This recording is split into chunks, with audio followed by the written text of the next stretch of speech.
Good morning. I am Nicole Fitzhugh. I am a member of the Board of Trustees, and we are so glad that you all are with us this morning at First Unitarian Church of Oakland. We are working on becoming an intentionally multi-generational, multiracial, multicultural, inclusive, and anti-oppressive religious community where you feel welcome here.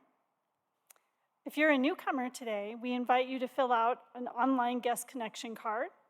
If you're with us today on Zoom, hopefully the link will be in the chat. And if you're here in person, the link is on a QR code, which is hopefully on a piece of paper in the seat near you. Our friend Jody is waving one. There were also guest connection cards that you could pick up at the welcome table this morning. Filling this out helps us to help you explore what our community offers and to find ways to participate. There will be a 10-minute orientation for newcomers at the end of today's service. Look for Emily Stoper, we thought I saw here today, or someone, down here in the front of the pulpit to answer your questions. And I have a few announcements this morning. Please join us after worship in Venti Hall, our social room, which is on the other side of this wall, through that door and down a little bit, for a potluck lunch. If all you brought was your appetite, just add a smile and some chat as you join us to eat and connect. I'm excited to announce that First Unitarian is sponsoring a booth at the Oakland Pride Festival on September 10th. Reverend Jeff Melcher and his Spark team are looking for volunteers to person the table. Please check your chalice chatter next week or talk to Jeff. Jeff, can you raise your hand? There's Reverend Jeff. For links to the online sign-up genius, take the good feelings from the water communion service out to our community. And I am also very pleased and excited to welcome our Minister for the Year, Reverend Laurel Liefert, who comes to us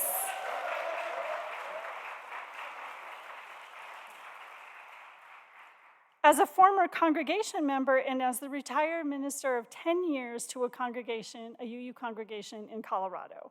We're so grateful she's here to lead and support our worship this year as we rebuild and grow. Also part of today's service is a new friend of the congregation, Leslie Schipa. Leslie discovered the Unitarian Universalist Church in 2009 when she moved to Los Angeles from New York City. All she knew about the UU Church was that it was a religion that doesn't care if you believe in God. Finding this intriguing, she made her way to the UU Church of Studio City, where she immediately fell in with the choir, the young adult group, and eventually even joined several committees. Despite moving overseas, she remained connected to the UU Church. She began leading services and taking on community development work with several Unitarian churches in the UK. She moved to the East Bay in February and started attending services at Foucault in June. She's excited to start singing in the choir and working with the worship associates as well as joining the BIPOC caucus. Also with us today, Patricia St. Ange is a longtime activist, including her current work with 1,000 Grandmothers for Future Generations. She started 7 Generations Consulting and Coaching over 25 years ago and is currently the chaplain at Mills College, Northeastern University. Between them, she and her partner Wilson have 6 grown daughters and 4 grandchildren. Welcome today.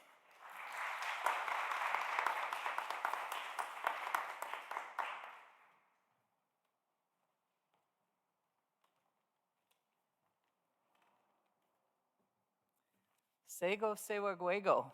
Patricia tano ikokpeshni ichumi yungyats. Hello, everybody. I'm Patricia, and I am Mohawk, Innu, and French Canadian by birth, and I'm adopted Cheyenne River Lakota. And I want to invite you, as part of our land acknowledgement this morning, to think for a moment on the nature or the notion of home. Have you ever felt so grounded in a place that you could feel all the generations who had come before you there, looking over your shoulder and sending you love? That's what happens when we have a continuity in our relationship with our ancestors and with a particular place. That is a part of what we acknowledge when we share a land acknowledgement. For the Ohlone people, there has never been any other place than this land here that has been home to them. They travel, they've gone to different places, sometimes for long periods of time, but this is their home, their homeland. And it has always been and will always be their home in the deepest sense of that word. And so we often hear Indigenous people talk about since time immemorial. And when you talk with Karina, she's like, we've been here since time immemorial. And that's what it means for them to be home. So as we acknowledge them and their home, we remember that no matter how long we have been here, we who have other homelands are guests in this, their homeland. And so may we walk humbly, appreciating their graciousness in welcoming us here, and with a commitment to be the kinds of guests who honor them and their steady and deep care for this land. Ito nyo dunhak neng guanigura, and now our minds are one.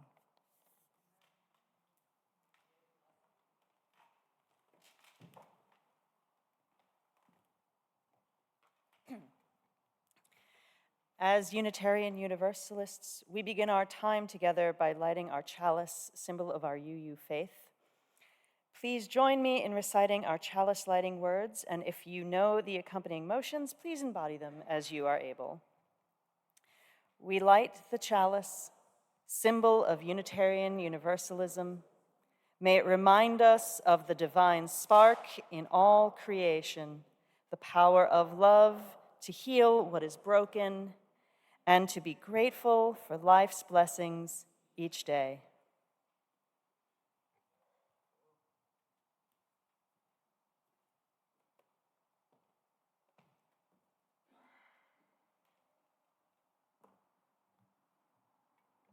And we light our peace candle with these words.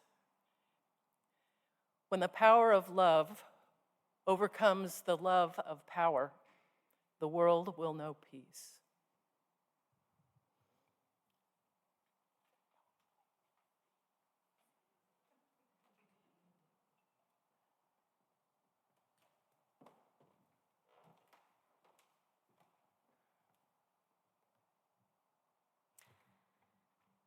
Let us now take a moment to reflect and remember our Black and brown siblings, those whose lives have been lost to police violence, those who are impacted daily by institutional racism, and those who are denied dignity, safety, and joy simply because of their race. We light this candle in solidarity with the Black Lives Matter movement and to remind us that we must all work together to create an anti-racist world. Together, we speak into being. Black Lives Matter.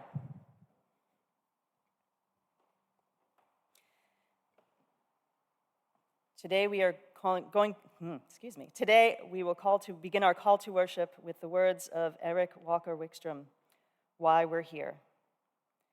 Here today, in this place, and with these people, may we listen so that we can hear. May we hear so that we can feel. May we feel so that we can know. And may we know so that we can change ourselves and this world. In one voice, the people say, "Come, let us worship together." We have arrived now at our first hymn for today. Hymn number 18 in your gray hard-covered hymnal, What Wondrous Love Is This? Please rise in body or in spirit and join in singing this hymn.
Will you join me in a responsive reading?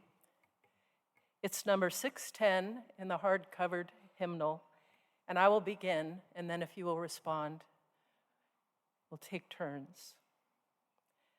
The Journey of Love. Where in our hearts is that burning of desire? Made of dust, and the world is also made of dust. But the dust has motes rising. Whence comes that drive in us? We look in the starry sky, and love storms in our hearts. Whence comes that storm? The journey of love is a very long journey. But sometimes with a sigh, you can cross that vast desert. Search and search again without losing hope. You may find sometime a treasure on your way. My heart and my eyes are all devoted to the vision. For our greeting this morning, in light of really how much I have to say to you today, if you would you please greet one another, but from your same row? So you can stand up and stretch a little bit and say hello to the people in your neighborhood while the pop-up choir comes up here.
Okay, everyone, time to return to your seats.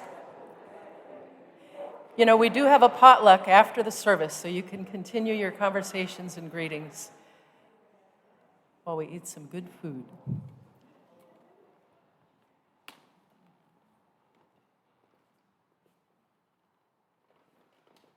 Good morning. My name is Susan Kiter. I have the distinct pleasure of being your co-director of music here. I also have the distinct pleasure of introducing this morning's pop-up choir. And what you say is pop-up choir? Well, some of you know and some of you don't know. Pop-up choir is the opportunity for everyone to come and sing. We meet at 9:15 on the fourth Sunday of the month, and we learn a song or two, and then we sing it in the service, and then you're done. So regardless of how you feel about your singing ability, I would like to hear your voice. And we would like to hear your voice, because everyone can sing. So on the fourth Sunday of any month, I invite each and every one of you to come and sing with us and learn a song and be part of music ministry, because it's so much fun. So this morning, we're going to sing If You Want a Song, and you will get your opportunity to sing at the end. So when I turn around, everyone take a breath and join us, because it's fun. We're so glad you're here this morning.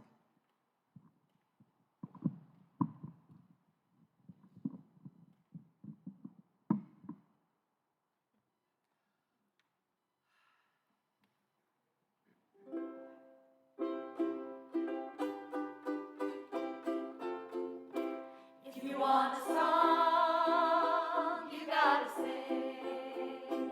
If you want a song, you gotta sing. 'Cause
This is your turn.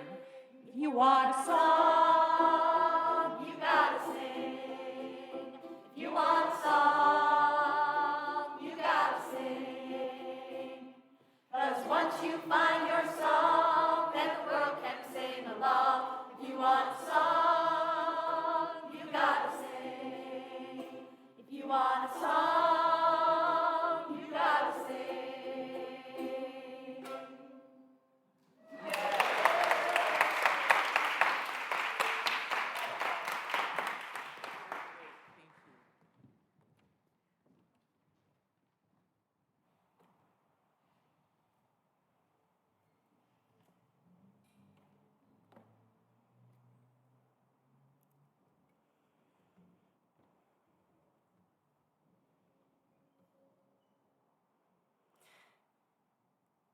This reading is entitled Nothing is Static by Reverend Manish Mishra Marzetti.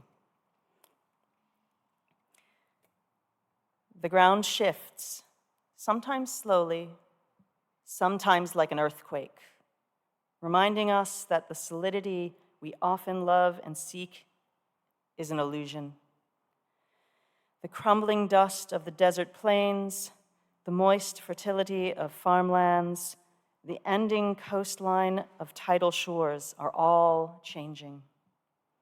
Committees dissolve or are created. Leaders retire or step away. Ministers come and go. Bylaws are amended.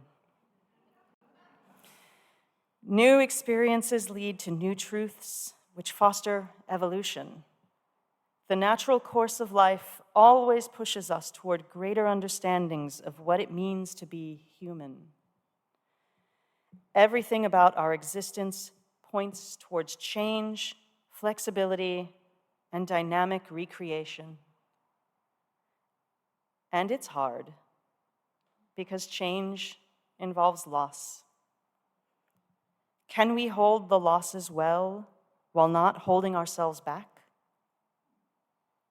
The ground shifts, sometimes slowly, sometimes like an earthquake.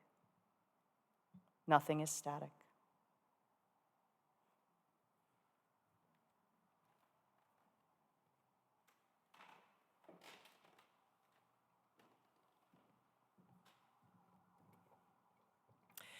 Yesterday, civil rights activists gathered at the National Mall in Washington, D.C., both to commemorate the 60th anniversary of the 1963 March on Washington for Jobs and Freedom, and to emphasize that the struggle for civil rights is ongoing. Tomorrow, August 28th, is the actual anniversary of the 1963 March, which was when the final speaker, the Reverend Dr. Martin Luther King Jr., stood on the steps of the Lincoln Memorial and delivered what became known as the I Have a Dream speech. We are still dreaming and struggling for civil rights, and part of what gives us the fortitude to continue the struggle is the support of this community. In our personal lives and in the world, we have joys and we have sorrows. At the sound of the bell, I invite you to speak out loud the joys and sorrows you come with today in your heart.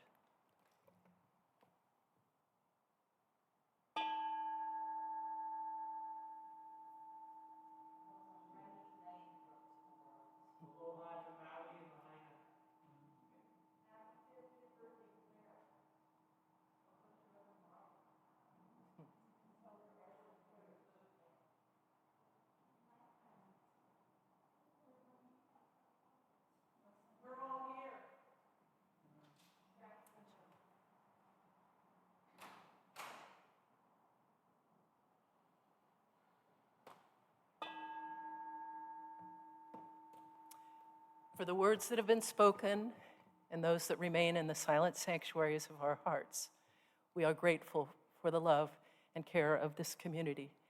And together let us say, we hold them in our care. I'd now like to invite you into a time of centering and silence, followed by a pastoral prayer.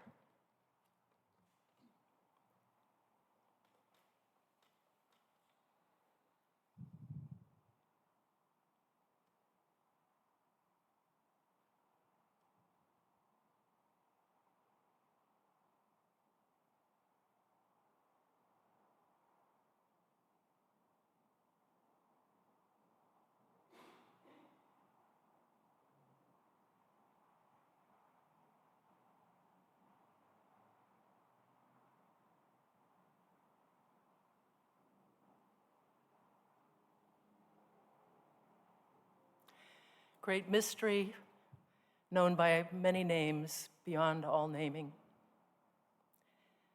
Spirit of life, our roots and our wings. Fierce, faithful spirit of love that will not let us go, connecting us to all that is, was, and ever will be. Wondrous love flowing within each of us, between us, among us, and beyond us. We give thanks for the gift of this day, the sunrise marking each day as a new beginning. We are grateful for the simple miracle of our breath. May we wake up into this life, able to see the beauty and the suffering. May our resolve to build the warm world we dream about be strengthened in this community. And may we be gentle with ourselves and with each other, finding comfort for our wounded hearts so that we may comfort others.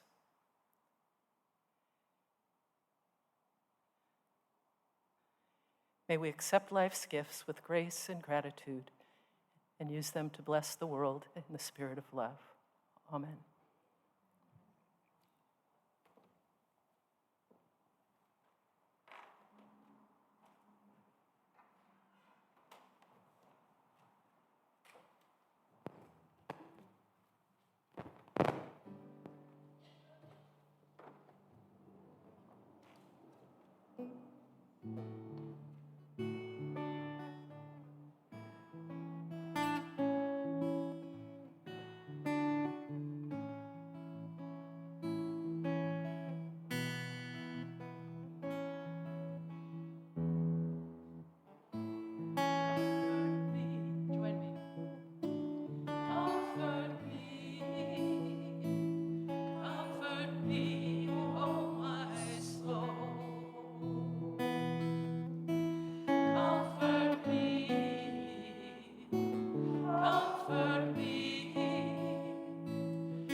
My name is Laurel Liefert.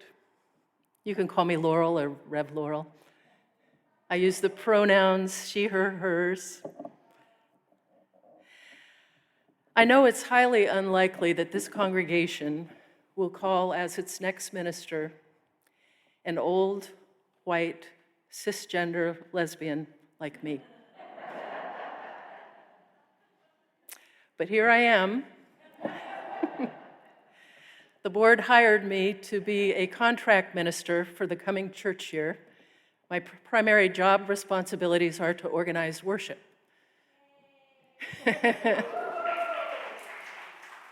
I look forward to preaching around 2 times a month, and I'm also responsible for finding other people to lead the services on the Sundays when I'm not in the pulpit. And I'm working with the worship associates. We had a wonderful meeting yesterday. A contract minister hired by the board is different from a called, settled minister, which is called by you, by the congregation. Under congregational polity, which is how UU congregations are organized, each local congregation gets to govern itself, and this includes the right to choose your own minister. Over the course of many decades, this congregation has called many ministers. And the truth is that ministers do come and go. Right now, you are a congregation in transition. Your last called minister, Reverend Soto, left in March, and at this point, no one knows when you will be ready and have the financial resources to call your next minister. So in the meantime, I'm here hoping to offer you support during this time, a liminal season. Some of you already know me from the past, but I've been away for 12 years, and also some of you I haven't met yet. And so I'd like to tell you a little bit about myself. My wife, Francie, and I became members of this congregation back in the early 1990s. When we first joined, our son Marcus was 4 years old, and our other son David was 1. Now fast forward over 30 years, and both Marcus and I have become UU ministers.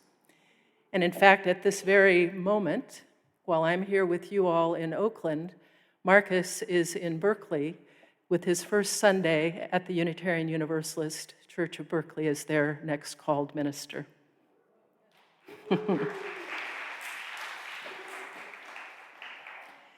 Being part of this congregation changed my life. Truly, it transformed me. When I joined, I was a 41-year-old attorney. I knew nothing about Unitarian Universalism, but I felt at home here.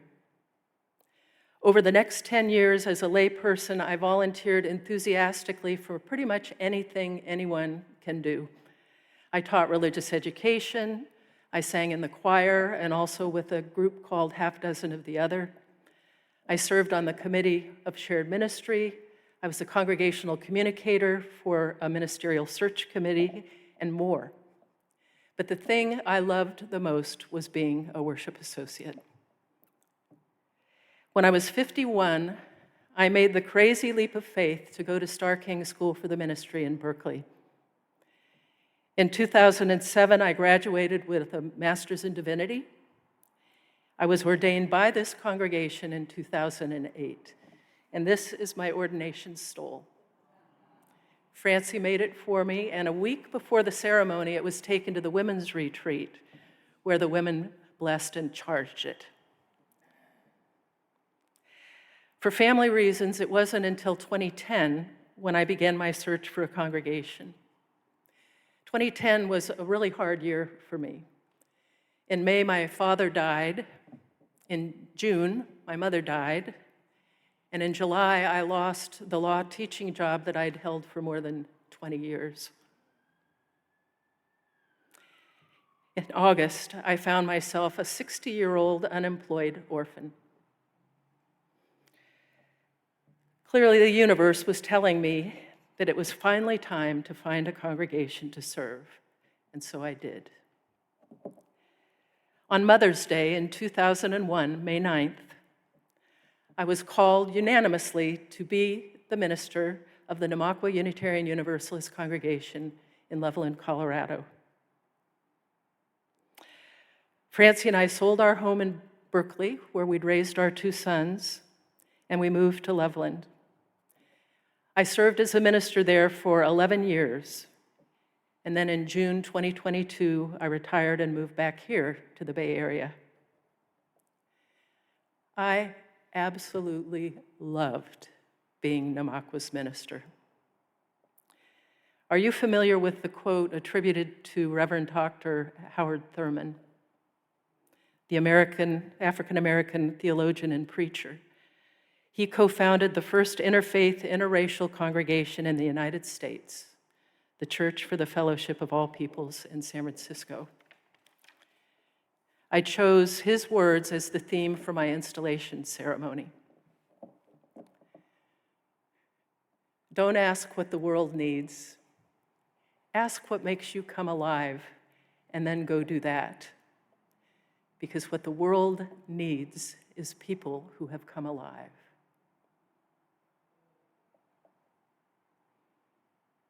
UU ministry makes me come alive. And serving now as your contract minister has put a spring in my step. Because not only do I love UU ministry, I love this congregation. I believe in this congregation. And I want you to rebuild and to thrive. That is my dream. That is what I'm doing here.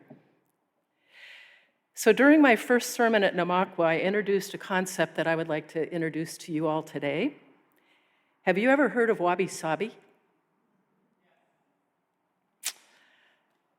When I was an intern with the Faithful Fools Street Ministry and the UU Church in San Francisco, I worked with a Japanese-American woman, Reiko Lane, a magnificent musician who was the organist during Sunday services.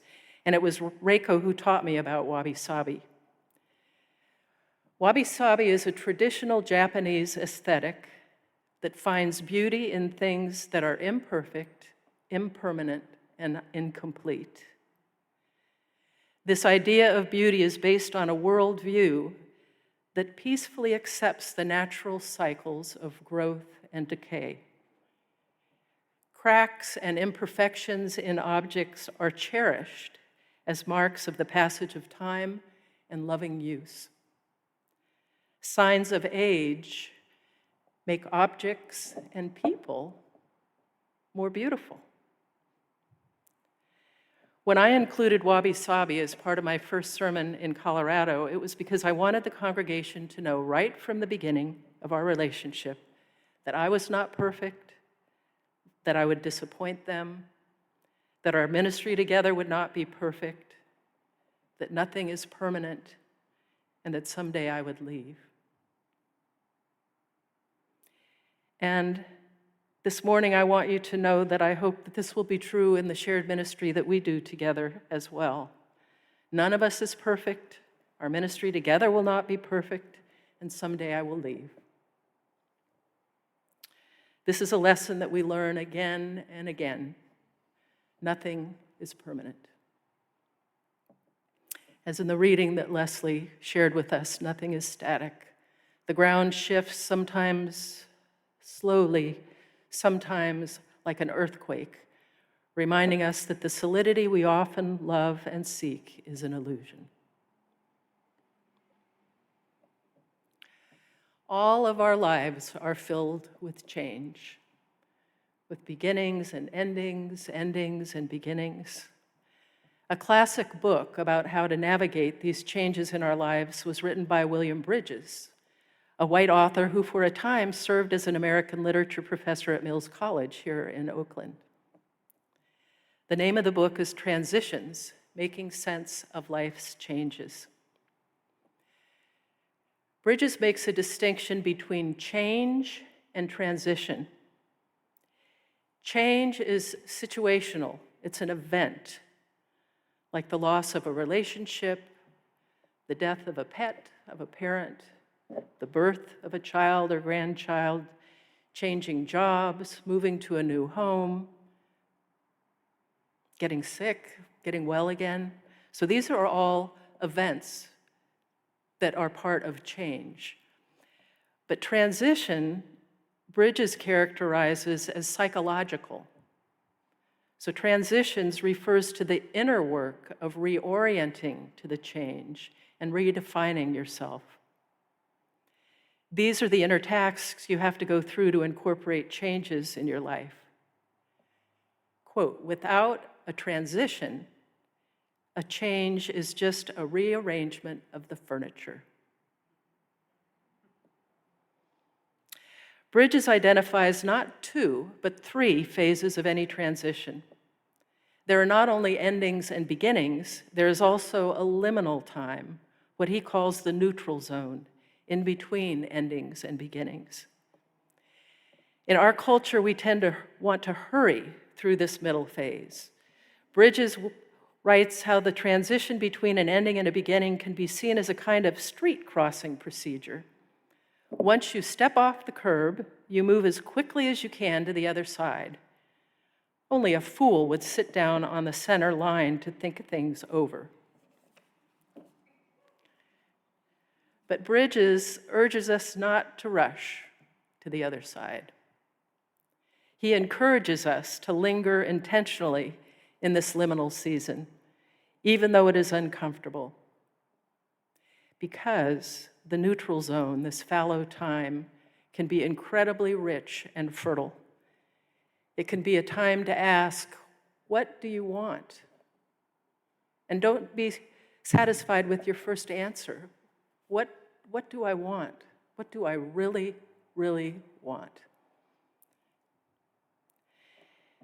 So as we sit together in the sanctuary or on Zoom, I imagine that many of us are in a time of personal transition. But what I want to lift up here this morning is that if you're part of this faith community, you are in a time of congregational transition. I realize that some of you still may be relatively new, but it's important for all of you to know that the First Unitarian Church of Oakland right now is in a liminal season, an in-between time. This congregation has had endings. Reverend Soto resigned as your called minister in March. Longtime staff member Stephen Schneider retired in June. Along with the rest of the world, you are emerging from the pandemic that kept you from meeting in person for 2 years. Nothing is static. Committees dissolve and are created, leaders retire or step away, ministers come and go, bylaws are amended. The urge to rush to the other side, to a new beginning, is strong, but the time is not yet ripe for a new beginning.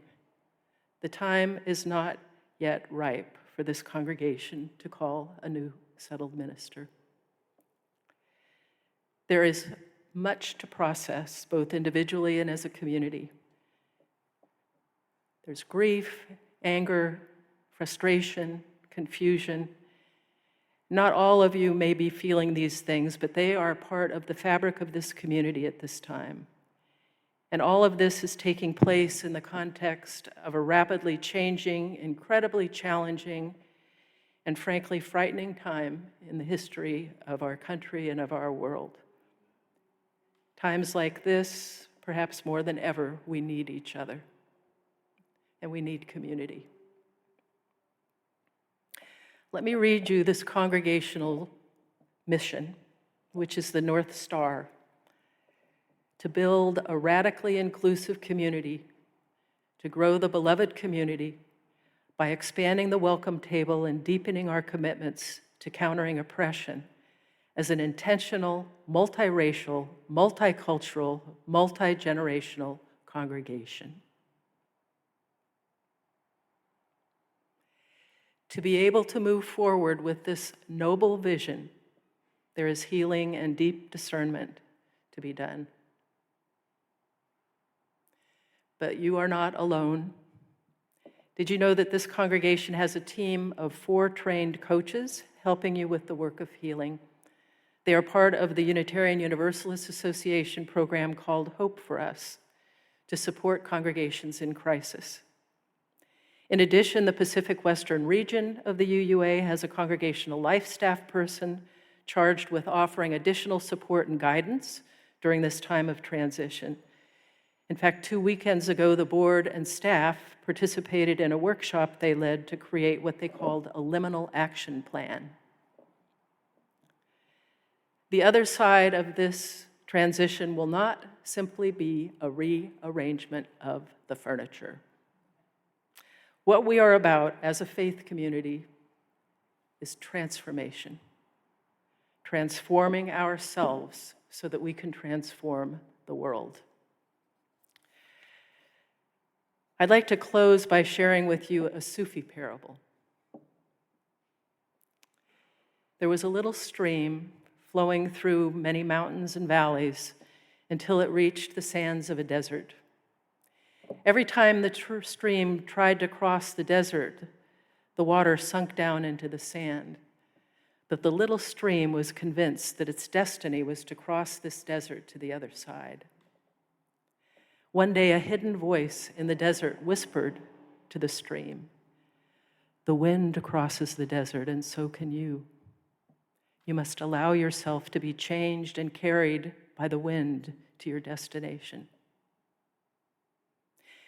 And so the stream allowed itself to be absorbed in the wind, which carried it as clouds across the desert and let it fall, transformed as rain on the other side. I first heard this story in 2001 at General Assembly, the annual gathering of UUs, from Reverend Dr. James Forbes, who at that time was serving the Riverside Church in New York. Forbes told us that for Christians like him, the wind that carries them across the desert is Jesus Christ. "I know your deep commitment to justice work," he said, "and the impact that you have is far beyond your numbers. But I don't know Unitarian Universalism well enough to know, what is your wind? What is your wind?" he asked us. And I have been haunted by that question ever since. And so today I feel a little bit like the sower. I'm scattering some seeds of this powerful question, what is your wind? And another question is, what is on the other side of the desert? I think we would say it's beloved community, but what does that look like? And what will it take to cross the desert to the other side that is our destiny? The journey of love is a very long journey, but sometimes with a sigh you can cross that vast desert. Search and search again without losing hope. You may find sometime a treasure on your way. May our hearts and our eyes be devoted to the vision. May our hearts and our eyes be devoted to the vision. Amen.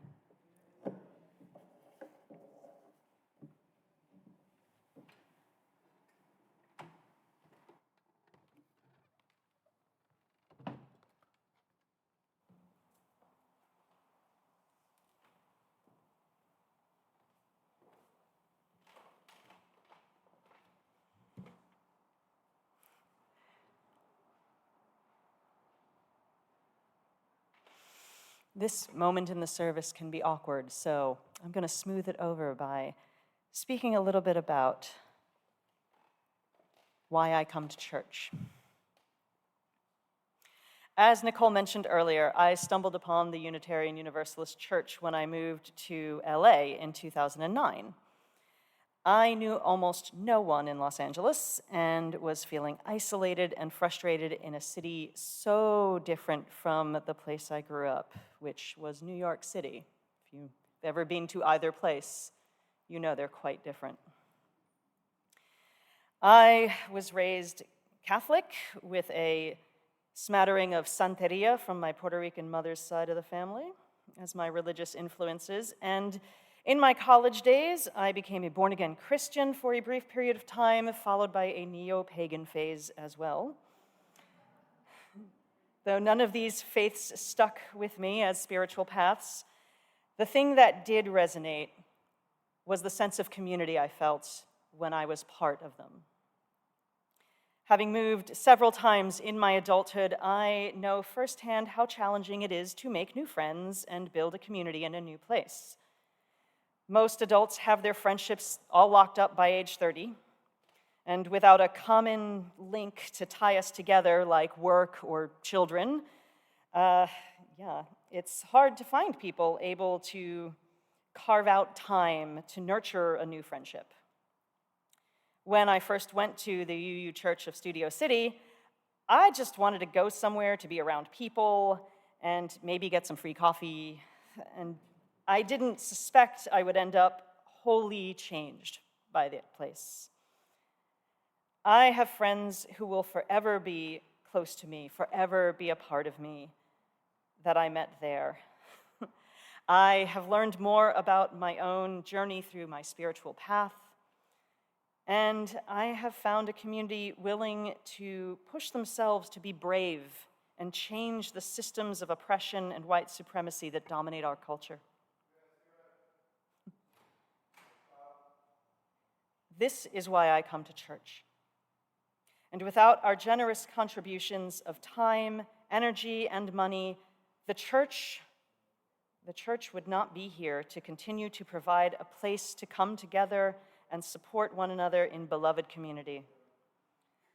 I want to know that this place will be here for the next person who stumbles in for free coffee and gets more than they could ever have imagined. Now, will the ushers please come forward to receive the offering?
Please join me as we bless our offering. Wabi sabi. Wabi sabi. To the work of the church, which is weaving a tapestry of love we call community, we dedicate ourselves and these our offerings.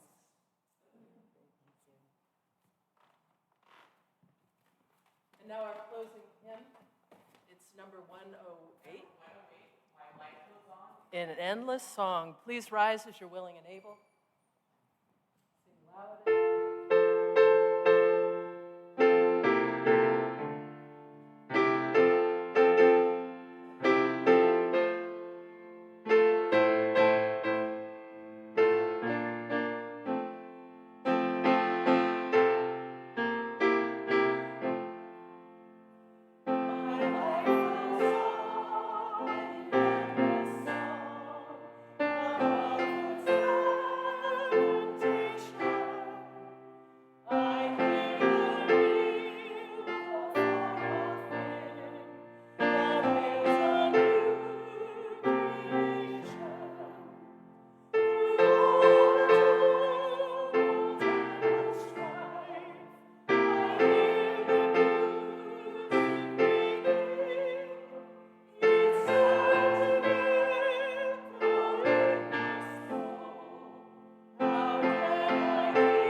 We extinguish this flame, but not the light of truth, the warmth of community, or the fire of commitment. These we carry in our hearts until we are together again.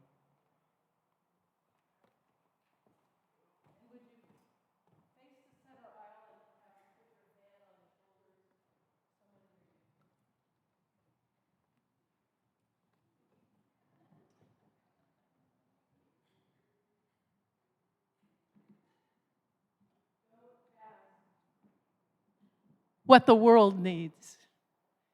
Ask what makes you come alive, and then go do that.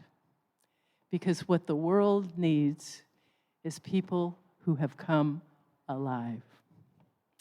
So thank you all for coming today. Join us for our potluck in Venti Hall, and we are off!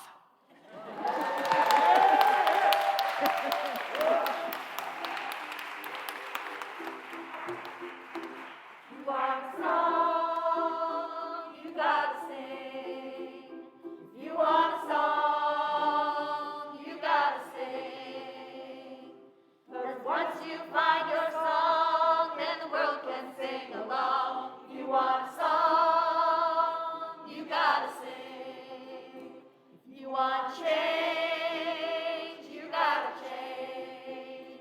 If you want change, you gotta change.